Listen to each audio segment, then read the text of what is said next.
We'll go ahead and get rolling. Good morning, Jim, Sherry, Michelle, thanks for joining us. Oh, sorry. So we're going to check in first before we get into our content for today. Let us know how you're doing. I know a lot of you already introduced yourselves, but if you could take a minute to think about which rubber duck you are on a scale of 1 to 9. Do you feel fully inflated and present and ready to go?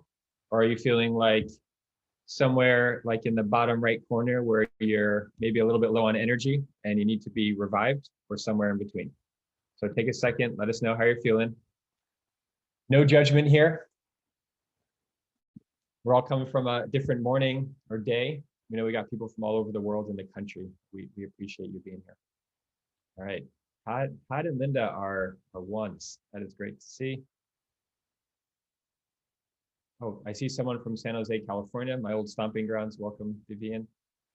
All right, so we got a range. Hopefully, those of you who are feeling like 6s, 7s, and 8s and 9s, you're leaving as a 1 or something slightly higher. We'll take that. All right, my name's Justin DeLeon. I'm a partner with Education Elements. My background is in middle school. So I used to be a middle school ELA teacher and upper elementary in Miami-Dade, where I live now, and also out in the Bay Area. But I've been working to develop teachers and design PD strategy with districts across the country for the past 8 years now. And with me is my colleague, Andrea. And Andrea, if you want to introduce yourself. Awesome. Hi, everybody. Andrea Getchis, also with Education Elements. I'm an associate partner based out of Fort Worth, Texas. In the past, I was a special education teacher and instructional coach. And at EE, I've just been fortunate to actually have my 5-year work anniversary working with districts across the country, particularly around innovative leadership and responsive strategic planning. So excited to think about that and how it applies to the teacher experience and how we can improve it. Thanks. All right, if you are new to our work and are new to Education Elements, just very briefly, a little about us. We believe that schools grow when people grow. So we spend a lot of time thinking about how we can change adult behavior and create communities where learning is happening so that people gain new innovative strategies on the leadership side, like Andrea mentioned, redesign their systems and the new habits that are needed to support those systems. And we think that when people grow, that's when we see real transformation happening, when we see changes in adult behavior and day-to-day habits. And over the years, this is our 10th year, so over the years, we've worked with well over 1,000 schools and districts. And once we start working with the school or district, we tend to stick together. So a lot of our work comes from districts that we've worked with, and then we maintain that relationship over the years. So getting into our session for today, these are our elements of building knowledge, and we're going to follow this structure as we go through our session on teacher experience design. So the way it's designed is we're going to start off with the spark, so giving you some ideas to kind of access and create an entry point into teacher experience design. Then we'll expand from there, so explore some resources and deepen your knowledge around what these terms mean. We'll give you some strategies on ways that you can apply them, right? And then we'll spend a few minutes creating time and space for reflection. So we're going to start first with thinking about and talking about why teacher experience matters in the first place and why you should care about it. And I'm going to hand it over to Drea to lead us through that. Yeah, thanks, Justin. I think the teacher experience in the pandemic has been,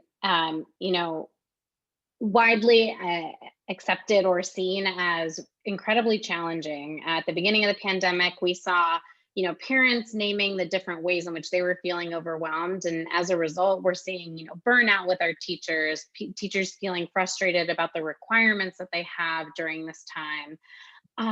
We have some people retiring early as a result, teachers and leaders alike. The amount of stress that teachers are under thinking about meeting and adapting the needs for students has been incredibly challenging. And also, we're seeing teachers go above and beyond. So there's just a range of experiences where if there was any doubt that teachers are heroes, there's definitely no doubt now that people are going above and beyond. But that doesn't mean that that makes it any easier. So we want to do a little bit of empathy building right now just to get an understanding. And I know many people joining might be teachers. So just we'll take a moment with this video just to see the experience of one kindergarten teacher. You might find her familiar. She was featured at the inauguration, she went viral in her kindergarten teaching. So we're going to spend some time listening to her experience and some of the work that happens in the classroom, and then frame that in what we're hearing across the country from teachers. Seats are empty, Here is I. but the school is very much in session. Lunch. Is that going to be like a lion? Whole new world for them. It's crazy. Ooh, ooh, ooh. Like thousands of other teachers, Mackenzie Adams is providing remote learning for her at-home kindergarten students. You know, the big hand gestures, the games, the facial expressions, they all come into play when you're on a computer. Maybe it's her unflagging energy. Yeah. Maybe it's the creative use of props. The signs definitely have helped. Go ahead into your microphone. Do this for me. Or it could be the genuine connection she has with her students. I feel like even though I feel like I look absolutely crazy doing a rhyming roller coaster, they seem to enjoy it. There's just something about Mackenzie's teaching, This is what makes me the happiest. or maybe everything about it, Shut up. that's caught the attention of the world. It was completely unexpected. She posted this one little TikTok video so her friends could watch her work, Sneak peek into what teaching is like online. and the joy was contagious. The clip was played more than 10 million times. I was blown away. Even the Today Show couldn't wait to share it. Mackenzie, good morning, and we hope you entertain us this whole time. It's been super fun, and I've gotten a lot of positive feedback. I'm just happy that teachers are hopefully getting a bit more recognition and the praise that they deserve. Even though Ms. Adams can't wait for these students to walk through her door, I am really excited for when I get to see them in person. she'll keep joyfully bringing the classroom to them.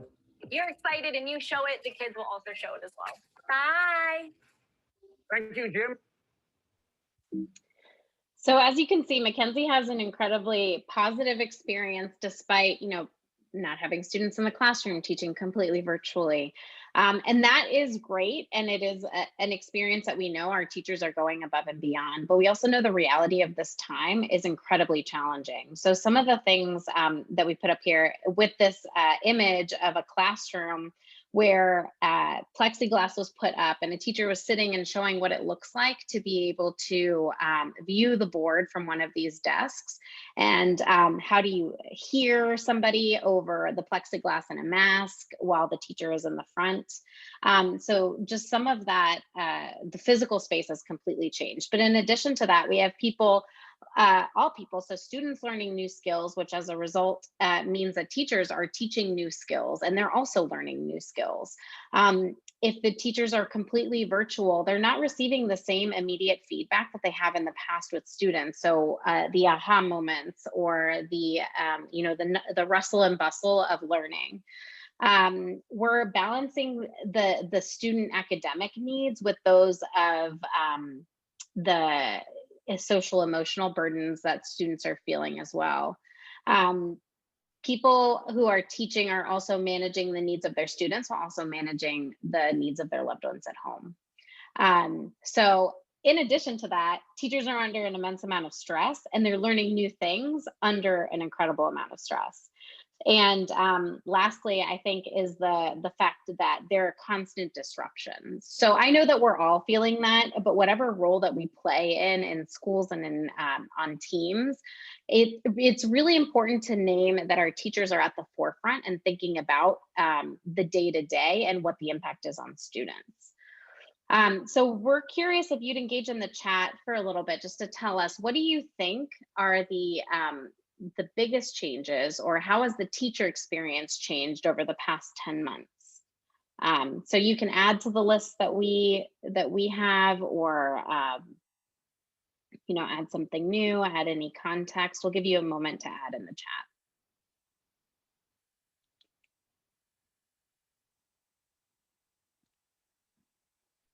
Thanks, Drea.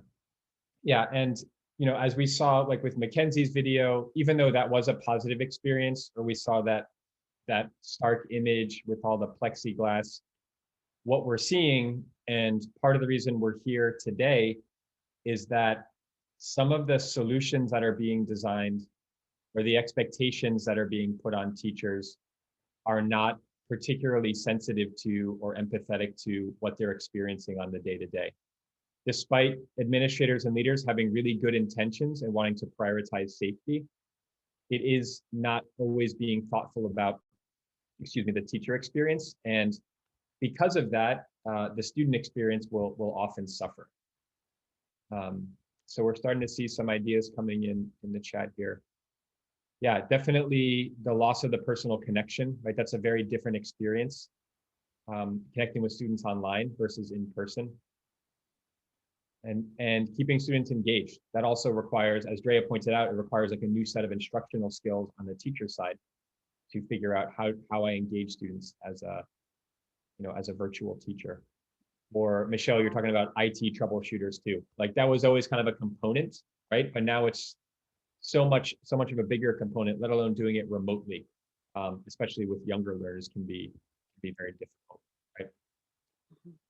So Yeah, any and I number, saw go ahead. Amy added about roster changes. So we know that things are changing Mm-hmm. from going in person to virtual to hybrid, but then there's also changes within the classroom. So students needing to move around, schedules shifting. So lots of disruptions there. Mm-hmm. Absolutely. And a few of you are naming control and how control looks and feels different for teachers, right? Teachers having less control because of the volatility of conditions, and any number of other factors. So we're going to move forward here and talk about what employee experience design is. That's the broader concept that we're going to bring to our conversation around teacher experience design. And again, as I mentioned, when Drea shared that we showed that image of the plexiglass, that probably comes from a really good place of the people who made those decisions. But again, it's a lot of what we're seeing are reactive decisions. People are not fully thinking through what the end result is and how teachers are going to experience or be the receivers of those decisions and experience them on the day-to-day. And that's really what we're here to talk to you about and give you some ideas, more importantly, that you can run with to help you think about how you can reframe and redesign the teacher experience. But first, let's take a minute to talk about why it matters and what exactly we mean by employee experience design. So a couple of stats for you, and these stats come from a Sloan Center report out of MIT, and they did research around the impact of companies and organizations that invest in employee experience design.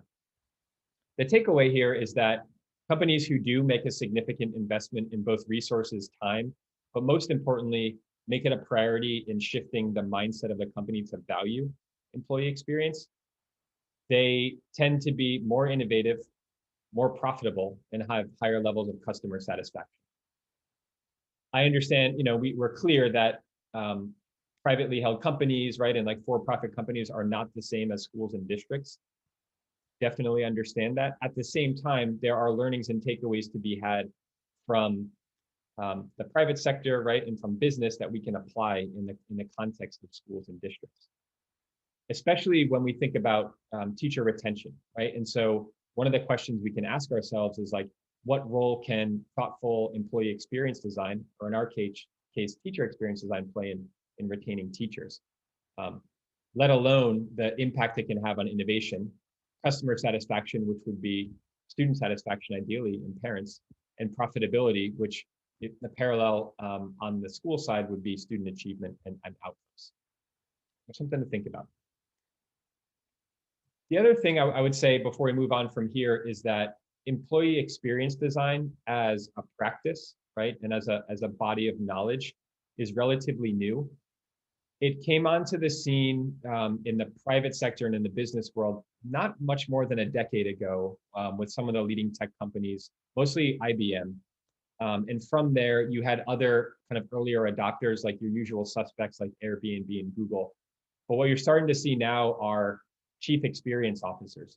So people in these companies that think about employee experience and customer experience. And that's really where this work has its roots.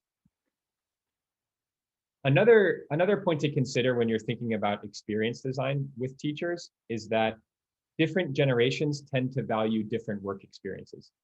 So another way of thinking about that is whatever initiatives you design, right, and whatever solutions you bring in or practices you're guiding your teachers toward or expecting, or whatever changes you're making, it's important to be aware of how different generations of people will receive those changes or experience them based on what they value.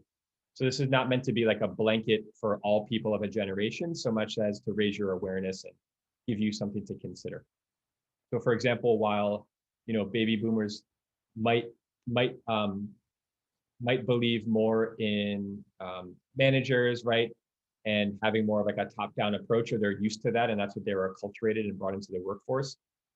Millennials or people joining the workforce from Gen Z are more accustomed to, first of all, changing jobs more constantly, right, and changing conditions, but also are looking for flatter organizations as well.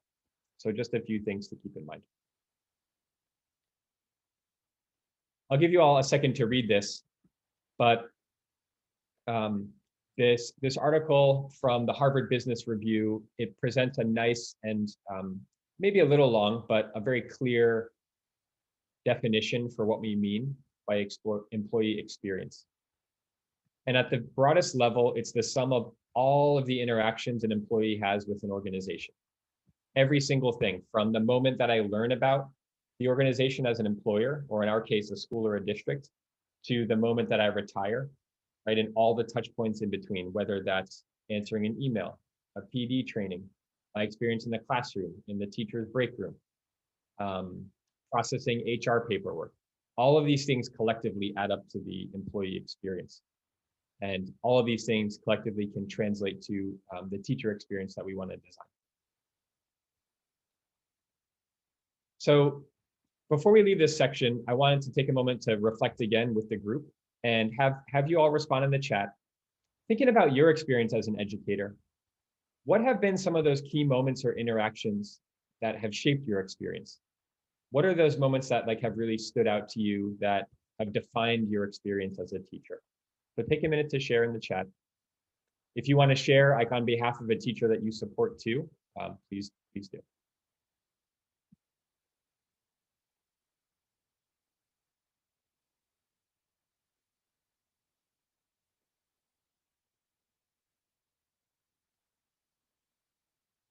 I'm just catching up on the chat here. It's a lot of great ideas being shared. All right, so support we're seeing and collegiality, acceptance. And these are broader kind of aspirational goals too that a few of you are sharing. And some specific ones like student emails. I can imagine, Michelle, maybe there's a positive student email or something that gets you to think differently or feel differently because of that email from a student. Ruth, you're talking about sharing experiences with others that you work with, kind of connects to the collegiality that was mentioned. And some of the things too are difficult, right? They might not all be positive experiences, yet they do impact how you feel, right? And your sense of belonging.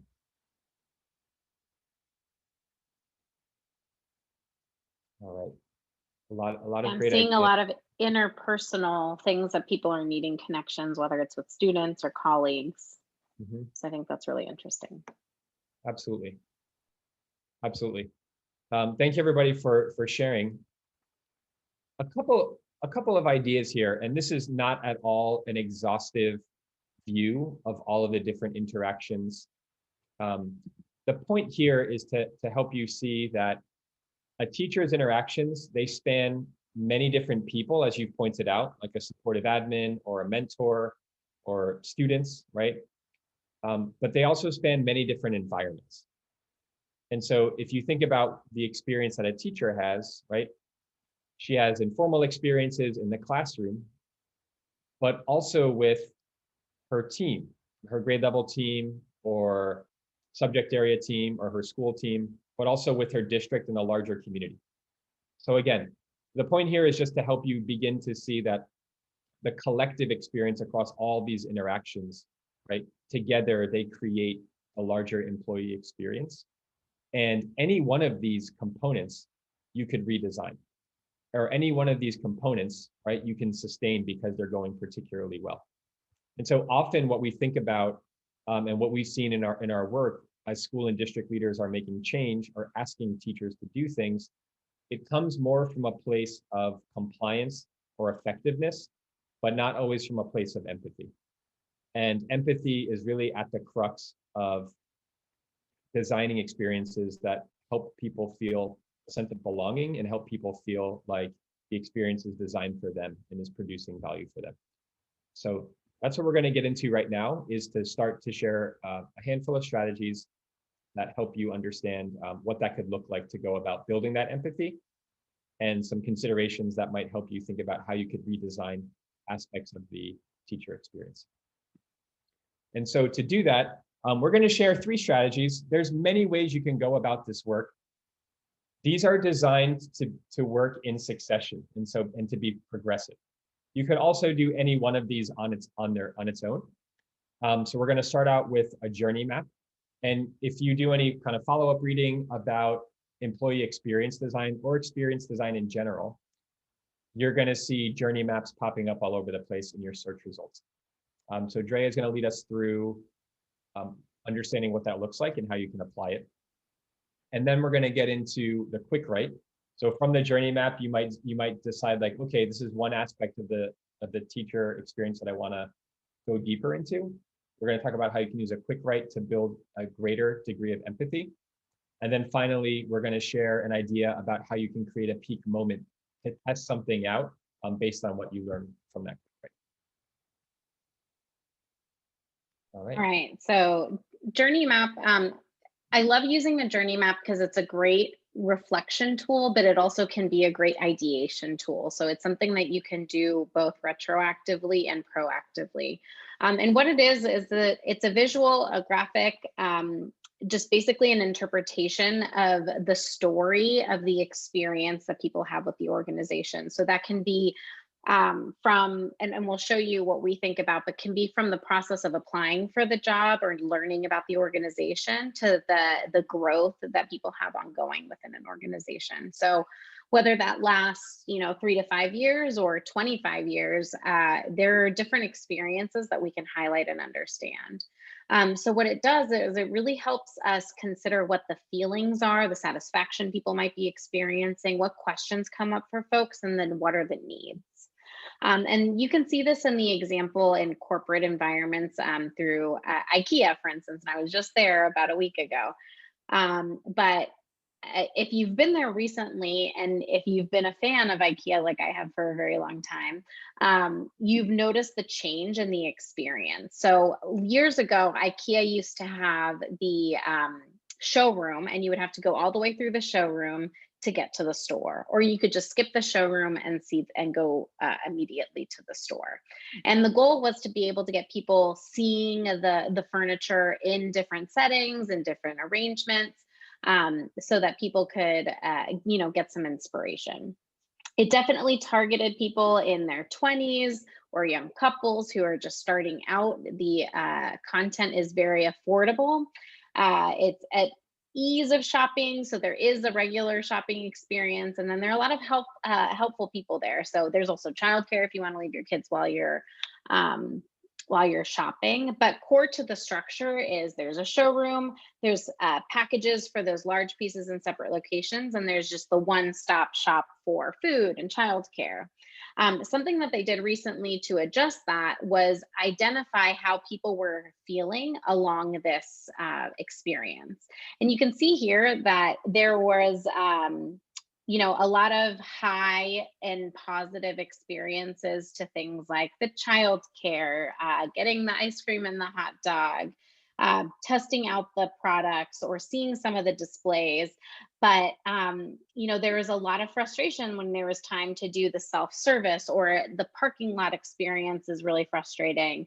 Checkout is really long. Sometimes going through the entire tour before you can buy the thing was incredibly challenging. So as a result, and from learning from their journey map, IKEA made the adaptation that many of you might have seen. That's if you've been to an IKEA recently, where there are offshoots in the showrooms where you can jump in to shop that room. So if you are in the middle of the living room section, you can go off into the store and see a lot of the things that you're experiencing there. So a way in which a journey map can improve the experience is really building that empathy and then targeting the supports to adapt that. When we think about that for the teacher experience, we've thought about a few different steps or phases that people go through as they get acclimated to a new culture. And we think that there is a point, and the goal is to have a feeling of belonging within an organization. So there is a point where you are completely fulfilled. And then there is kind of the extreme end of being disengaged. And our goal is always to get people to feel like they're a part of something great, that they belong in the organization, that their unique talents and skills are honored and respected and appreciated. And there are different ways for us to do that across the different phases of the client or the teacher experience. So below on the x-axis, you'll see we think about what happens when we attract and inform people about our organization. So what do we do with our branding, our messaging? What do people see when they go on our website? Then the next phase is recruit. What do we experience, or what does a prospect experience when they are engaging in interviews, when they're given their offer? What is the experience once they accept the offer? Then in immerse, what happens, and this is a really key time for helping people feel that belonging. What is onboarding like? How successful do they feel in the first few months or weeks of their job? And how do they connect with others so that they have a network of people who support them? Because not one person can support every individual.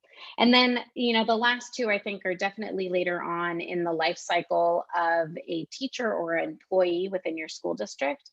But what kind of development do they get? How are they continuing to learn and grow? And then what does that mean with their agency? So once they're developed and learning new things, what does it mean to feel empowered and to take things and take initiative to try new projects? Or how do they get recognition? How are they growing, whether through promotion or through learning within the organization? So you can feel free to take the phases that we talk about and reflect on what the experience is for your teachers, and where are some moments that you can really amplify that. And I think that the quick write that Justin's about to talk about will also help generate some ideas for that. Yeah, definitely. Thanks, Drea. Yeah, and so as Drea mentioned, like you could say, like you might start with some data, or you might start with what you're sensing in conversations with your teachers, or where you feel like there's tension around maybe your new hires and what their onboarding experience is like, or perhaps managing some of the experience of your more veteran teachers you're trying to empower them, right, as leaders in the school, or help them connect with their passions as educators. And that's kind of the slice of the larger teacher experience and life cycle that you want to redesign. We're going to get into the quick write as a way to zoom in on a particular phase and a particular interaction that teachers experience, as a way for you to build empathy, and for teachers to build empathy for one another as well, like if you decide to do that.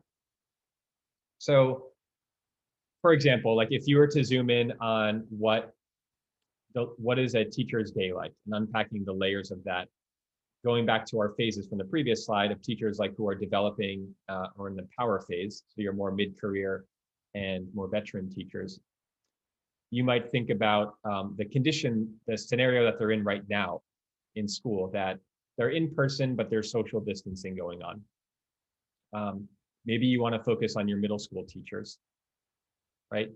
You could spend time thinking about what they do before school, at home, preparing, right, on the way to school, once they're in school, any after school activities or extracurriculars, and then what their evening is like once they go home to their families. And then you can also, start thinking about how do they think when they're getting ready to go leave their homes and get ready to drive to the building, given everything that's going on. What do they feel like? What are they physically doing? And what are they saying to themselves and to others? All of these pieces together and all of these components together help you begin to understand the teacher's experience with a particular interaction, right? Which could really influence their day. And the quick write is, I'll get into, I think those of you who are ELA teachers or have used a quick write with your students, it's the same idea here, right? But what it allows you to do is to really understand the nuances of, in this case, what it is like for teachers once they begin their school day, okay? So recently, I was able to talk with a teacher, a high school history teacher, and I asked him to describe to me what it is like in the first period of class. Like, help me understand your opening routines and the first 10, 15 minutes of class. And these are the things that he shared. So he is in person teaching. Some students are in the classroom, very few. Most students are still learning online. And this is in the Northeast. They have to keep windows open, so it's cold in the room. The students are looking pretty downtrodden and not so happy, but doing their best and maintaining. It's very quiet, right? So it's not the lively classroom that he was used to last year. And he's circulating around this cold room because they have to keep the windows open. And he's reflecting on the difficulties and even in the first 10 or 15 minutes of class of what it's like to support students who are at home and in person, right? We know that, like, those of you who are school leaders or district leaders, we know that you are aware of these things. We also know that some folks, they might hear from one or two people what it's like, as opposed to taking the time to have a structured activity, right, in a structured way to understand at a deeper level exactly what the nuanced experience is like for a teacher, rather than making assumptions. So the exercise that you can do here through the quick write is exactly what it seems like. At your next staff meeting, right, you might develop a prompt based on an interaction, right, on the larger teacher experience phases that Drea showed us earlier, or because you're sensing that there's friction with a particular part of a teacher's day or a group of teachers. For example, if you're noticing that the morning is always starting off a little bit flat, it's chaotic for people as they settle in. Students are having trouble staying focused, and you're wondering, I wonder as a leader, how can we make the morning a better experience for my teachers so it's smoother for my students? You can consider asking them some of these questions, right? At a staff meeting, even if you're virtual, you can have people write this on different Google Docs, or if you use Teams, you can do it through Microsoft. It doesn't matter. And then what you can do is read all of them, right? Take 10 or 15 minutes to read, scan. What trends do you see across all of your teachers in the way that they describe their mornings? What is working for them and what's not working for them? And then that might give you some insight into, okay, if we really just think about how we change, how I support students or teachers with their opening of class routines, that can make a better day. Or have some hot coffee for teachers ready to go as they walk in. It wouldn't cost us much. And when they grab in, everyone can grab a cup of coffee and go right in. And like, we can say hello from, to each other from a distance. Some of you might already be doing these things, but this also can be a powerful exercise for you to really understand from the teacher's shoes what she's experiencing or what they're experiencing.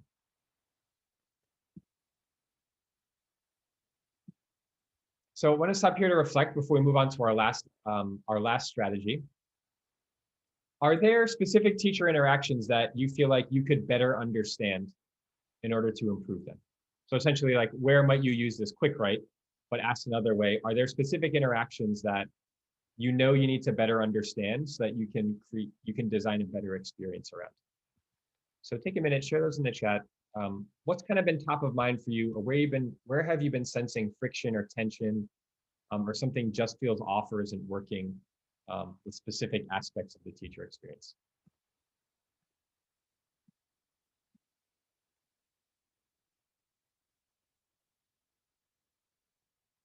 Thank you, Ruth and Todd. Right. So scheduling is definitely a big one, right? So that might be a pain point that you solve, the process, right? The software that you use or people's roles and accountabilities around that, right? All of that can contribute to a better teacher experience or better equipping teachers to address technical difficulties, and not just the process to do it, right? But like how they access it, response times, right? And expectations around that.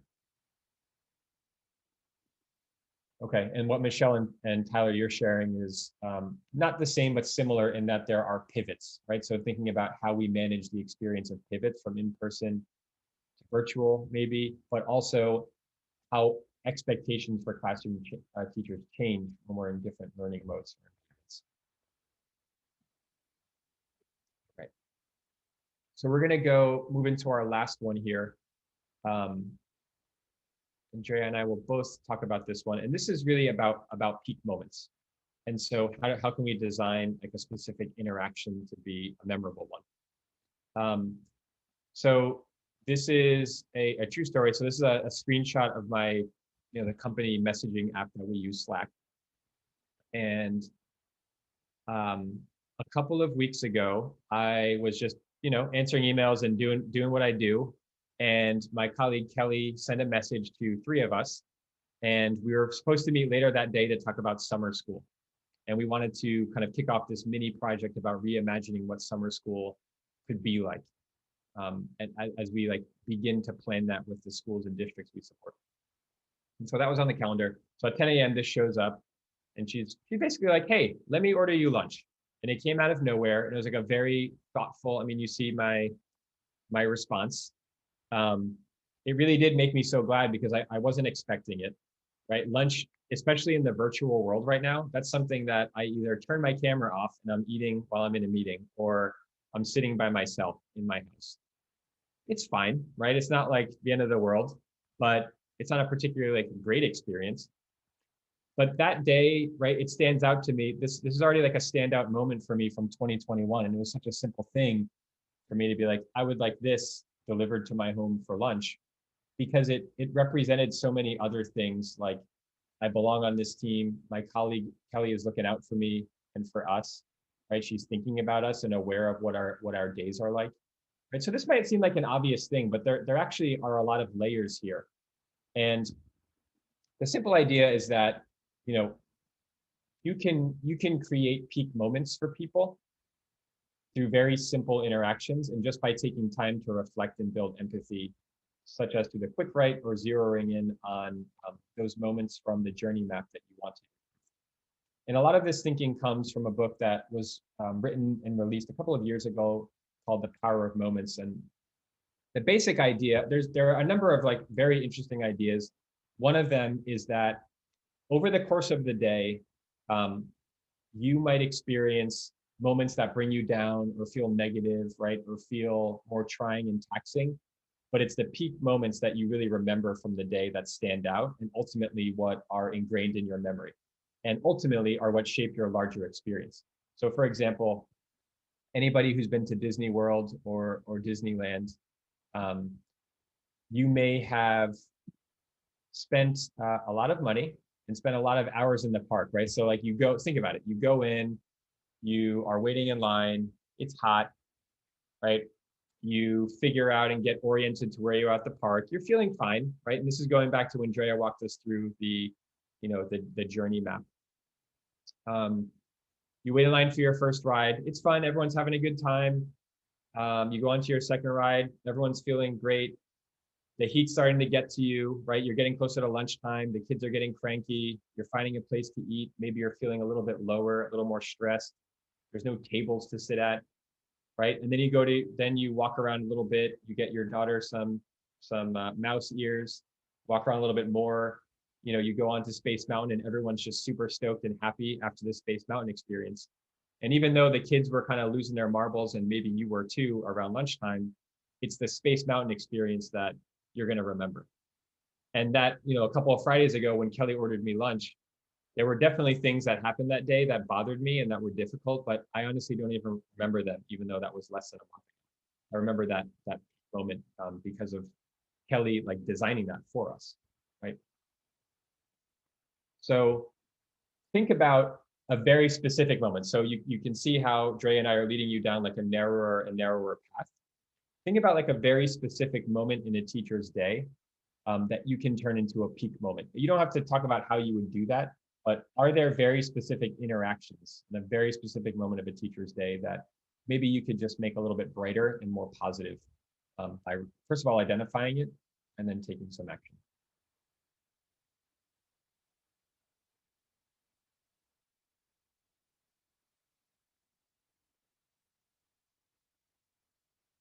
There you go. So taking over some arrival and dismissal duties. That's great. Yes, duties are the big ones. I think people appreciate that.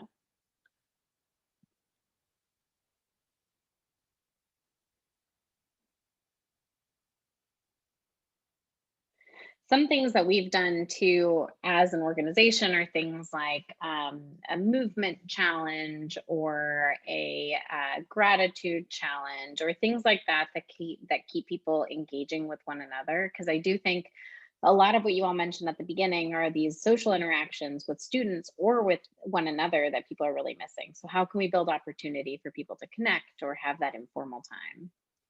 Yeah, some reflection time, some quiet time, sending postcards. Yep, Donuts in the lounge. donuts, Can't go wrong. never. They just have to be individually wrapped. And so like the thing that I would point out is like some of us are, by some of us, I mean some of you all and my colleagues are very thoughtful and they naturally do some of these things. Somebody like me, that's not always where I operate from. Even though I care deeply about my colleagues or the people I work with, my default mode isn't always to be thinking about how do I make someone's day a little bit brighter or improve XYZ aspect of their experience. And that has to happen by design, especially when we're thinking at scale across an entire school system or across an entire school or grade level. Right? If we leave it to chance, then that depends on the disposition of the person and their generosity, right? And their awareness of how they might design a PD session or whatever.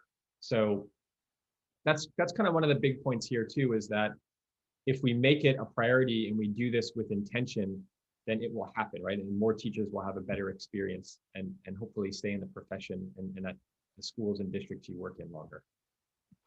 Yeah, and All if right. I could add, Justin, Oh. just really fast, I think something, and I noticed this in, maybe Laura, you said this, but that we have a lot of folks who are feeling like overwhelmed or frustrated with how much they're being monitored. And I think sometimes that time, giving people back time, giving people more agency in some of the choices that they have to make within their classrooms or within the organization, make a really big impact. It doesn't always have to cost money to improve the peak moments. Sometimes it's just a distinction in time or recognition that could really stand out for folks.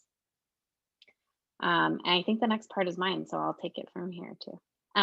So in planning, we want to make sure that we give you all something. We've given you some ways to practice and some ways to employ this.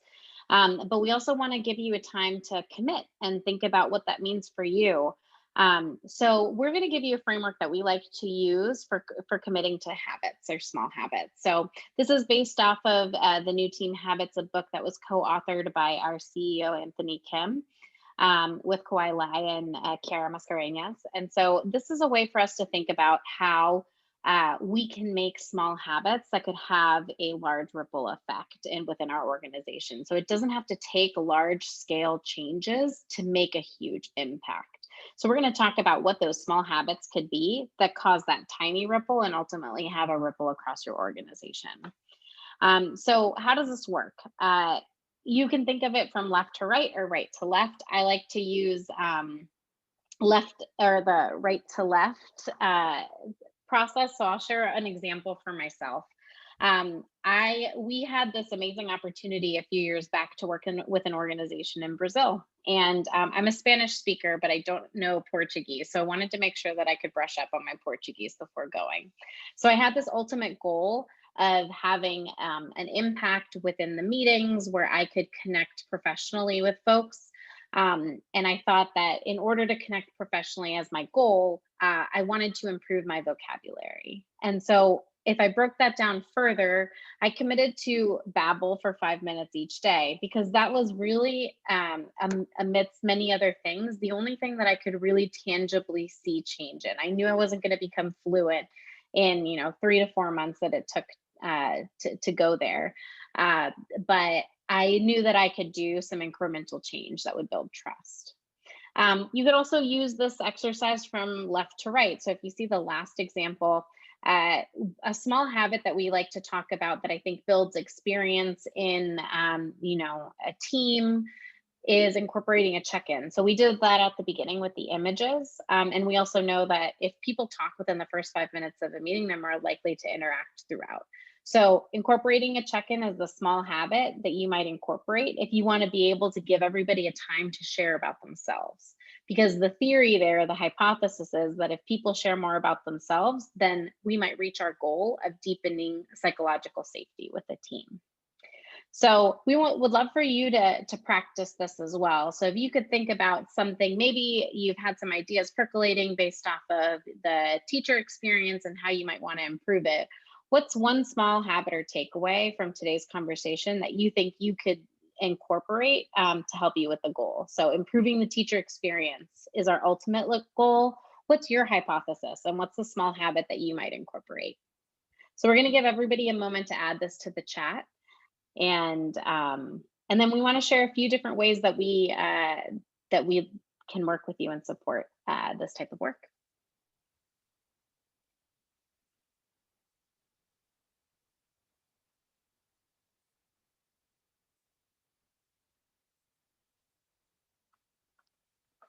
Awesome. Yeah, the check-in idea is a tried and true method. Yeah, having family dinner. Yes, open meet time for new teachers. I know that new teachers right now is like we're onboarding people who we've never met in person, and that is a whole other experience that we're designing for.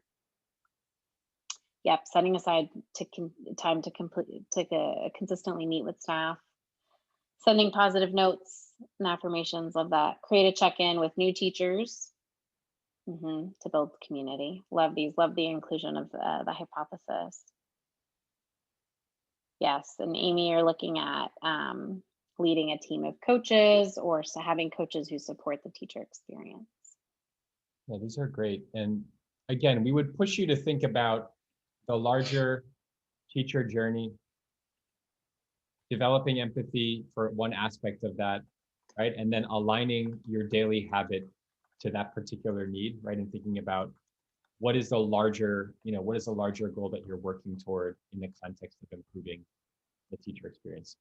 So we appreciate everybody sharing and just giving ideas to us and also to the larger community. All right.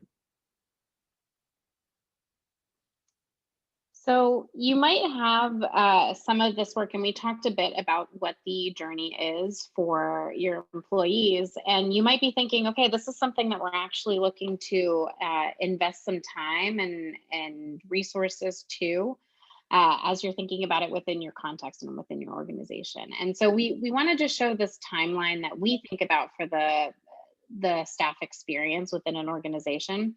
And some of the different things that you might focus on. So branding and marketing on the left-hand side versus recognition, promotion, retention.